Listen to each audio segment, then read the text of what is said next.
Video kali ini berisikan spoiler anime One Piece episode 1038 yang akan rilis pada Minggu, 30 Oktober 2022. Episode ini nantinya bakal mengadaptasi chapter 1016 sampai chapter 1017. So, bagi kalian yang tidak ingin terkena spoiler, silahkan close saja video ini. Dan bagi kalian yang ingin menyaksikan episode yang rilis minggu ini, yaitu episode 1037, silahkan cek link di pin komen. Buka dengan menunjukkan kondisi festival api di ibu kota bunga. Kali ini, cerita singkat Flower Capital terfokus pada dialog antara Otoko dan Tenguyama Hitetsu.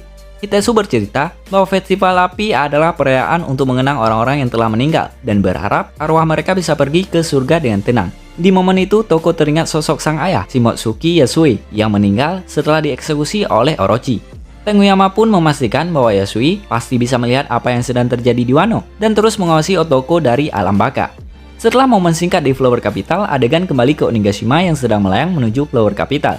Para anggota CP0 yang sedang mengawasi jalannya pertarungan di Onigashima merasa takjub dengan semangat para samurai dan bajak laut yang tidak menyerah meski ada kabar bahwa Luffy telah meninggal. Bahkan situasi kini mulai memihak aliansi samurai pemberontak dan bajak laut setelah adanya pemberontakan dari Pleasures dan Waiters. Kini, jumlah pasukan Beast Pirates ditambah samurai Orochi berjumlah 20.000, sedangkan aliansi samurai dan bajak laut menjadi 7.000. Jumlah itu masih bisa berubah dengan fakta bahwa para gifter telah mengonsumsi Kibidango buatan Otama, dan tinggal menunggu untuk memberontak saat mereka mendengar perintah dari Tama. Berbicara kondisi Tama, dia bersama Nami dan Usopp sedang berputar-putar mencari jalan menuju panggung utama Onigashima, demi bisa mengaktifkan efek dari Kibidango yang dia ciptakan. Di tengah-tengah pelarian itu, Nami baru menyadari bahwa jiwa Zeus sudah masuk ke klimatak miliknya dan bisa menjadi senjata baru untuk bertarung. Zeus pun menjelaskan bagaimana dirinya bisa pindah dari gumpalan awan ke klimatak Nami. Sayangnya, Nami yang masih memendam rasa kesel ke Zeus tak mau mendengarkan cerita arwah buatan Big Mom tersebut. Saat tiba di panggung utama Onigashima, Usopp melihat ada bahu Wang yang hendak memberikan pengumuman yang mungkin bisa membuat semangat para samurai hancur. Kabar itu adalah kemungkinan matinya Momonosuke yang jatuh dari Onigashima bersama Shinobu saat dikejar-kejar oleh Kaido. Namun belum sempat menyampaikan pengumuman, konsentrasi bahu Wang terpecah lantaran ulti yang tiba-tiba muncul dan langsung menghantam Usopp. Ulti yang babak belur setelah sebelumnya terkena hantaman jurus Big Mom mengatakan bahwa Otama adalah sumber dari semua masalah. Otama bertanggung jawab atas pemberontakan yang terjadi di Onigashima, termasuk membuat Big Mom jadi membelot. Melihat Tama yang tidak berdaya, Nami langsung mengarahkan pukulan ke arah ulti.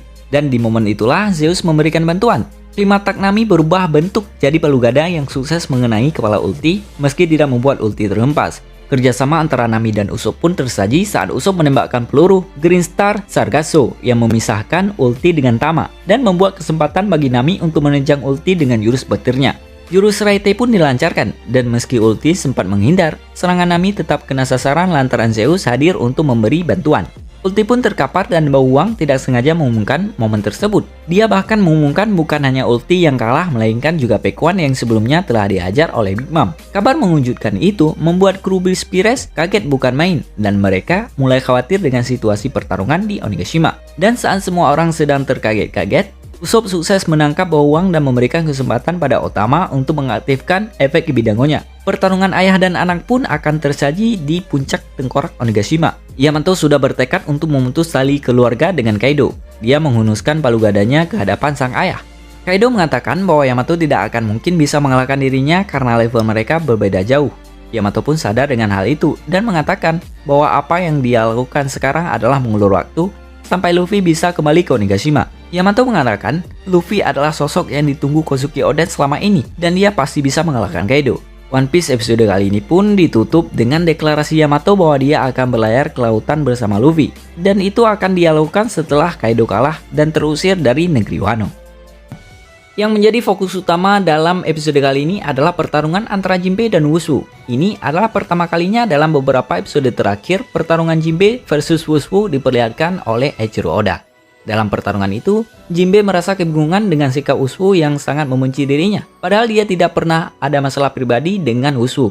Seakan ingin membuka semua rahasia yang dia pendam, Wushu mulai melancarkan serangan yang mengembalikan memori semua orang terhadap Arc Water 7 dan Arc Enies Lobby. Bagi kalian yang lupa, di Arc Water 7 dan Enies Lobby, kru bajak laut topi jerami harus berurusan dengan agen rahasia pemerintah dunia yang bernaung dalam nama CP9. Para anggota CP9 itu punya kemampuan mumpuni. Salah satunya adalah Rokushiki di mana mereka bisa memaksimalkan seluruh bagian tubuh mereka seperti sebuah senjata.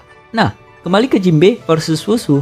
Salah satu anggota The Flying Six itu ternyata bisa menggunakan kemampuan Rokushiki. Mulai dari Shigan aka peluru jari yang dimodifikasi menjadi Hagan alias peluru pedang dan Gagan alias peluru taring, Kankyaku alias kaki badai dan Tekai alias tubuh baja. Keterampilan Wushu dalam menggunakan Rokushiki akhirnya mengingatkan Jinbe pada berita masa lalu di mana ada seseorang agen pemerintah dunia yang dipenjara hingga akhirnya melarikan diri. Wushu pun mengamini ucapan Jinbe itu dan mengatakan bahwa dia sebenarnya adalah agen andalan pemerintah. Namun 12 tahun yang lalu, Wushu mengaku telah membuat kesalahan besar yang membuat dia akhirnya harus dipenjara dan posisinya sebagai salah satu agen terbaik pemerintah dunia disalib oleh Rob Lucci. Di momen itulah Wushu akhirnya mengatakan bahwa kesalahan yang dia lakukan di masa lalu adalah gagal mengawal buah iblis yang dibawa ke kapal pemerintah dunia. Dan buah yang gagal dilindungi itu adalah buah iblis yang dimakan belasan tahun lalu Monkey D. Luffy, Gomu Gomu no Mi. Apakah momen itu mengingatkan kalian pada sesuatu? Ya, informasi yang disampaikan Wushu itu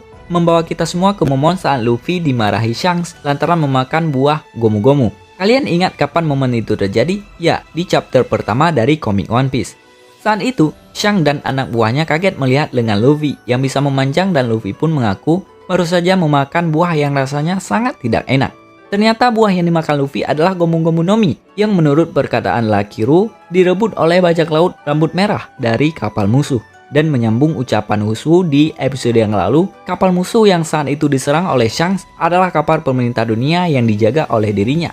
Dan akibat kegagalannya menjaga buah itu, hingga akhirnya jatuh ke tangan Shanks, Wushu harus hidup sebagai pesakitan.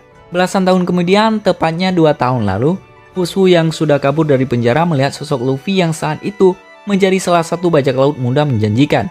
Melihat Luffy yang memiliki kemampuan buah iblis Gomu Gomu, memori kelam Wushu muncul kembali dan akhirnya dia sangat mengunci Luffy. Itulah sebabnya dia sangat ingin menghabisi Jinbe karena Jinbe adalah bagian dari bajak laut topi jerami pimpinan Luffy. Selain kabar mengejutkan soal hubungan Luffy dengan Wushu, episode kali ini juga memperlihatkan perubahan besar-besaran di pertarungan Onigashima.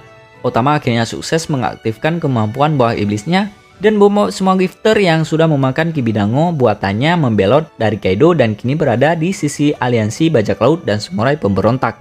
Kondisi itu membuat alur pertarungan di Onigashima akan berubah total. Di sisi lain, Queen yang ternyata adalah cyborg menggunakan wujud hybridnya untuk berhadapan dengan Sanji. Di momen itu, Queen pun mengkonfirmasi bahwa dia sempat bergabung dalam sebuah penelitian bersama Mads Vinsmoke Church, ayah dari Sanji. Entah apa yang terjadi di penelitian itu, tapi Queen jadi benci pada Judge dan kebencian itu disalurkan pada Sanji. Lalu ada Chopper yang kini bertubuh kecil tapi bersuara layaknya kakek-kakek akibat efek Rumble Ball buatan Kaisar. Chopper diberitahu oleh Miyagi, dokter dari suku Minks, bahwa mereka punya sebuah obat yang bisa membuat Zoro sembuh dalam seketika. Namun obat itu punya efek samping bahwa saat khasiat obat itu hilang, maka rasa sakit yang dirasakan peminumnya akan 2 kali lebih hebat dari sebelumnya. Zoro pun tidak peduli dengan efek samping itu dan meminta Miyagi untuk segera memberikan obat itu. Zoro mengatakan jika dia tidak bisa bertarung saat ini, maka semua perjuangannya akan sia-sia.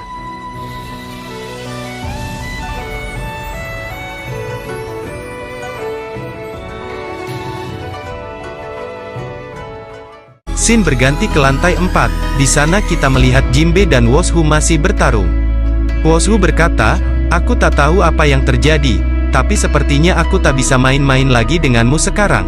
Wushu pun melancarkan serangannya kepada Jinbe yang bernama Blade Pistol. Jinbe pun menahan serangan Wushu dengan Fishman Karate. Tidak berhenti di situ, Jinbe melancarkan serangannya lagi yang bernama Arabesque Breakfast. Lalu Wushu melancarkan tendangannya yang bernama Tempest Kick. Jinbe pun menahan serangan itu dengan tangannya yang sudah diselimuti oleh haki. Lalu Jinbe berkata kepada Wushu, "Itu Iron Body bukan? Itu adalah 6 kekuatan yang dipakai oleh petinggi pemerintah?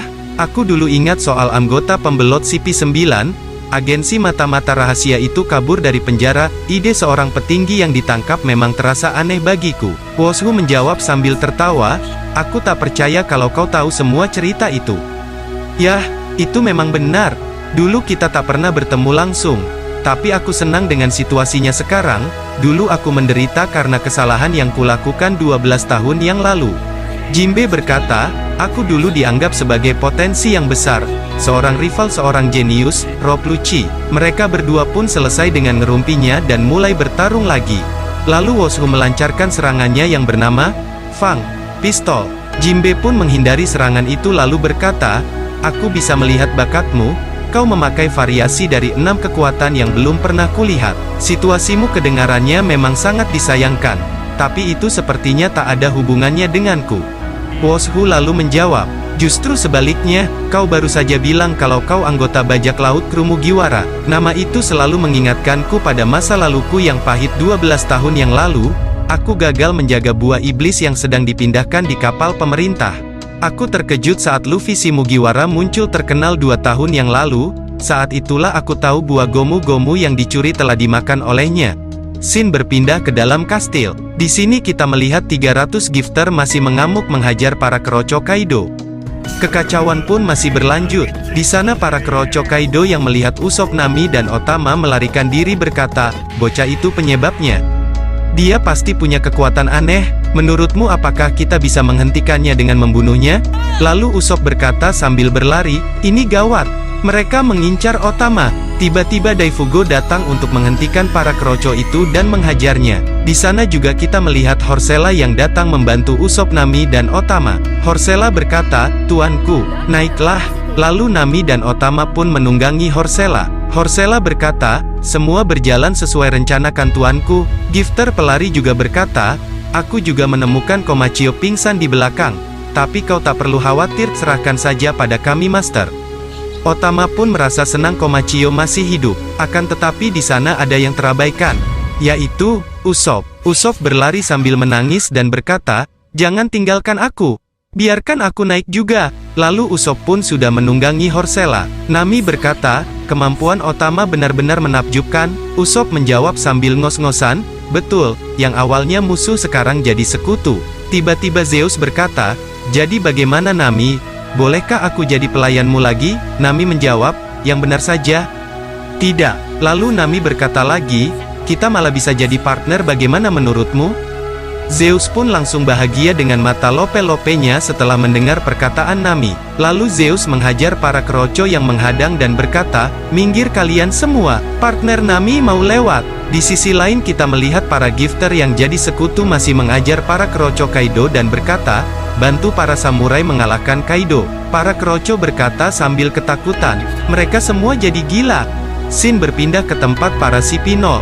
Wanita mata berkata, amukan mereka juga memakan 2000 korban dari pihak kita. Jumlah pasukan bajak laut bis sudah turun dari 30.000 jadi 20.000. Kalau kita tambah dengan pengkhianat dan korban baru maka jumlahnya 16.000 lawan 9.000, bantuan para gifter bisa berujung dengan kesuksesan para aliansi. Sipi Nol Topeng Berbulu berkata, siapa pemenang dari perang ini tak berdampak pada kita.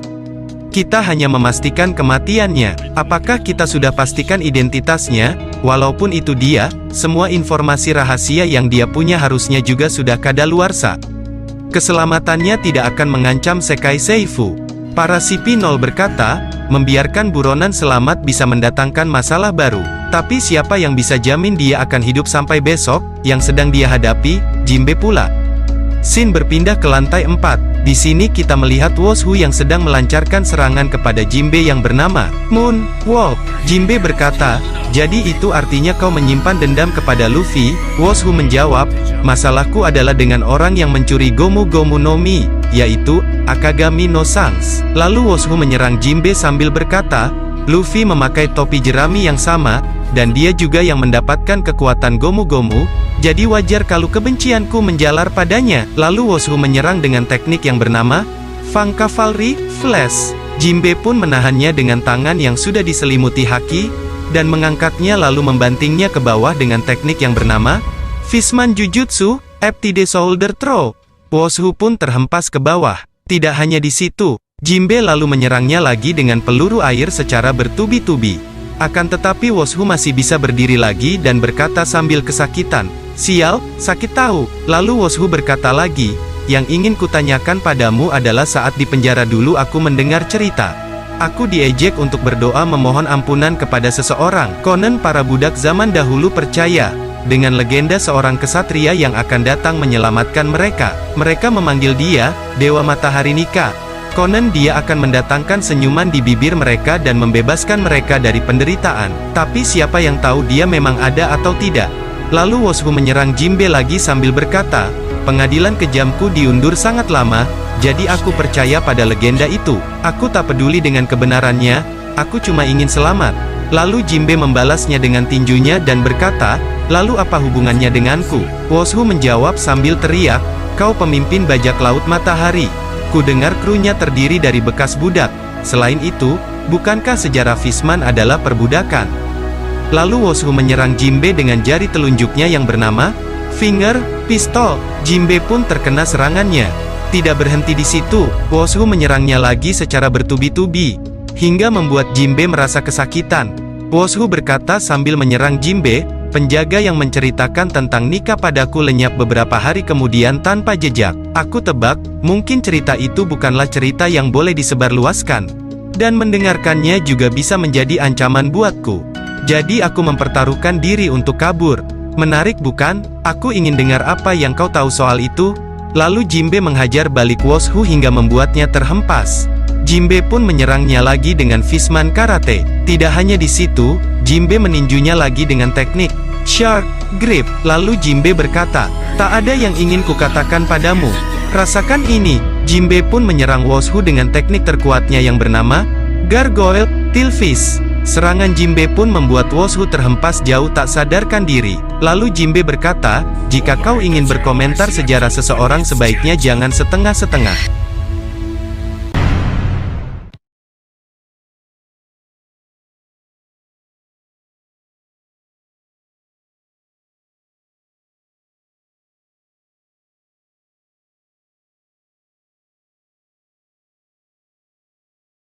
Kekacauan merasuki pasukan aliansi bajak laut dan samurai setelah Kaido mengumumkan bahwa Luffy telah kalah. Chopper yang sedang menghadapi Queen tidak sanggup menahan air matanya saat mengetahui sang kapten telah kalah. Selain itu, para samurai mulai berpikir bahwa perlawanan yang mereka lakukan telah sia-sia. Namun, saat banyak orang mulai kehilangan kepercayaan diri, Sanji muncul dengan membawa keyakinan baru. Sanji yang masih setia membawa Zoro melancarkan jurus Double Jump, yang sukses membuat Queen dan Perospero tersungkur. Sanji lantas meminta Chopper untuk berhenti menangis, karena semua harus tetap yakin bahwa Luffy masih hidup dan akan bangkit untuk mengalahkan Kaido. Bukankah kita sudah berkali-kali menyaksikan mukjizat? Kata Sanji kepada Chopper. Ucapan Sanji itu mengacu pada bajak laut topi jerami yang sudah sering menghadapi momen di mana mereka kewalahan dan Luffy harus tumbang di tangan musuh. Namun pada akhirnya Luffy selalu bangkit dan semangat Luffy juga membuat anak-anak buahnya bisa terus bertarung dan berakhir sebagai pemenang di setiap perperangan. Keyakinan Sanji itu sempat membuat para samurai keheranan. Kenapa Sanji masih semangat untuk bertarung padahal kaptennya baru saja dilaporkan tewas? Sanji pun tidak mempedulikan itu dan siap untuk berhadapan dengan Queen di panggung utama Onigashima. Shin pindah ke tempat persembunyian Momonosuke yang sudah hancur berantakan akibat serangan Kaido. Okiku dan Kanjuro tampak sudah tidak bergerak. Sementara Kinemon yang sudah terluka parah masih berusaha untuk menusuk Kaido menggunakan pedang yang sudah patah.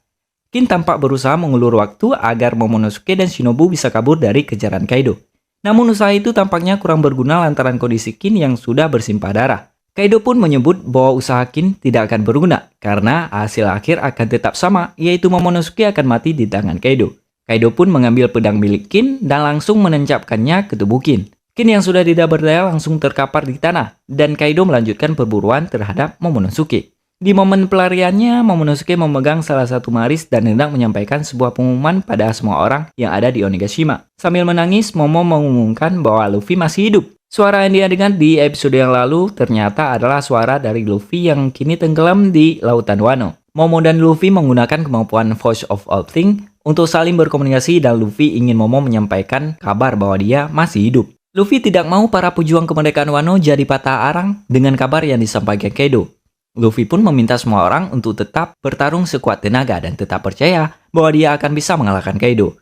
Ucapan Luffy yang disampaikan Momo itu langsung membakar semangat para samurai yang tadi sempat padam dan pertarungan pun kembali panas. Jelang akhir episode, Eiichiro Oda menyisipkan sedikit perkembangan dari masing-masing karakter di Onigashima. Luffy yang tubuhnya tenggelam ditemukan oleh anggota Heart Pirates yang masih berkeliaran di lautan menggunakan Polar Tank. Mereka tampaknya juga mendengar suara Luffy dan bergegas untuk menyelamatkan kapten bajak laut topi jerami itu. Lalu Nami, Usopp, dan Tama yang sedang melarikan diri turut bersyukur bahwa Luffy masih hidup. Namun, mereka digagetkan dengan suara misterius yang muncul dari klimatak milik Nami. Dan ternyata suara itu muncul dari Zeus yang sukses melarikan diri dari Big Mom dan bersembunyi di klimatak Nami. Lalu ada Big Mom yang sedang terlibat 1 lawan 1 dengan Eustace. Di tengah-tengah pertarungan, Law muncul sambil mengatakan bahwa dia sudah lama mengenal Luffy, dan itu membuat dia mempercayai kabar yang disampaikan Momo. Law pun mengajak Kid untuk bekerjasama melawan Big Mom, karena dia tidak mungkin bisa mengalahkan Big Mom sendiri. Episode pun ditutup dengan Kaido yang berhasil menemukan Momo, serta Shinobu yang membuat keduanya terpojok. Sayangnya, saat Kaido hendak menghabisi Momo, Yamato muncul dan berniat untuk menghadapi sang ayah. Yamato mengatakan, selama ini dia terbelenggu rantai ayah dan anak dengan Kaido, dan pertarungan di Onigashima ini merupakan saat yang tepat untuk memutus ikatan darah tersebut. Yang menjadi fokus utama dalam episode kali ini adalah pertarungan antara Jinbe dan Wushu. Ini adalah pertama kalinya dalam beberapa episode terakhir pertarungan Jinbe versus Wushu diperlihatkan oleh Eiichiro Oda. Dalam pertarungan itu, Jinbe merasa kebingungan dengan sikap Wushu yang sangat membenci dirinya, padahal dia tidak pernah ada masalah pribadi dengan Wushu. Seakan ingin membuka semua rahasia yang dia pendam, Wushu mulai melancarkan serangan yang mengembalikan memori semua orang terhadap Arc Water 7 dan Arc Enies Lobby. Bagi kalian yang lupa, di Arc Water 7 dan Enies Lobby, kru bajak laut topi jerami harus berurusan dengan agen rahasia pemerintah dunia yang bernaung dalam nama CP9. Para anggota CP9 itu punya kemampuan mumpuni. Salah satunya adalah Rokushiki, di mana mereka bisa memaksimalkan seluruh bagian tubuh mereka seperti sebuah senjata. Nah, kembali ke Jinbe versus Wushu. Salah satu anggota The Flying Six itu ternyata bisa menggunakan kemampuan Rokushiki. Mulai dari Shigan aka peluru jari yang dimodifikasi menjadi Hagan alias peluru pedang dan Gagan alias peluru taring. Rankyaku alias kaki badai dan Tekai alias tubuh baja. Keterampilan Wushu dalam menggunakan Rokushiki akhirnya mengingatkan Jinbe pada berita masa lalu di mana ada seseorang agen pemerintah dunia yang dipenjara hingga akhirnya melarikan diri. Wushu pun mengamini ucapan Jinbe itu dan mengatakan bahwa dia sebenarnya adalah agen andalan pemerintah. Namun 12 tahun yang lalu, Wushu mengaku telah membuat kesalahan besar yang membuat dia akhirnya harus dipenjara dan posisinya sebagai salah satu agen terbaik pemerintah dunia disalib oleh Rob Lucci. Di momen itulah Wushu akhirnya mengatakan bahwa kesalahan yang dia lakukan di masa lalu adalah gagal mengawal buah iblis yang dibawa ke kapal pemerintah dunia. Dan buah yang gagal dilindungi itu adalah buah iblis yang dimakan belasan tahun lalu Monkey D. Luffy, Gomu Gomu no Mi. Apakah momen itu mengingatkan kalian pada sesuatu? Ya, informasi yang disampaikan Wushu itu membawa kita semua ke momen saat Luffy dimarahi Shanks lantaran memakan buah Gomu Gomu. Kalian ingat kapan momen itu terjadi? Ya, di chapter pertama dari komik One Piece. Saat itu, Shanks dan anak buahnya kaget melihat lengan Luffy yang bisa memanjang dan Luffy pun mengaku baru saja memakan buah yang rasanya sangat tidak enak.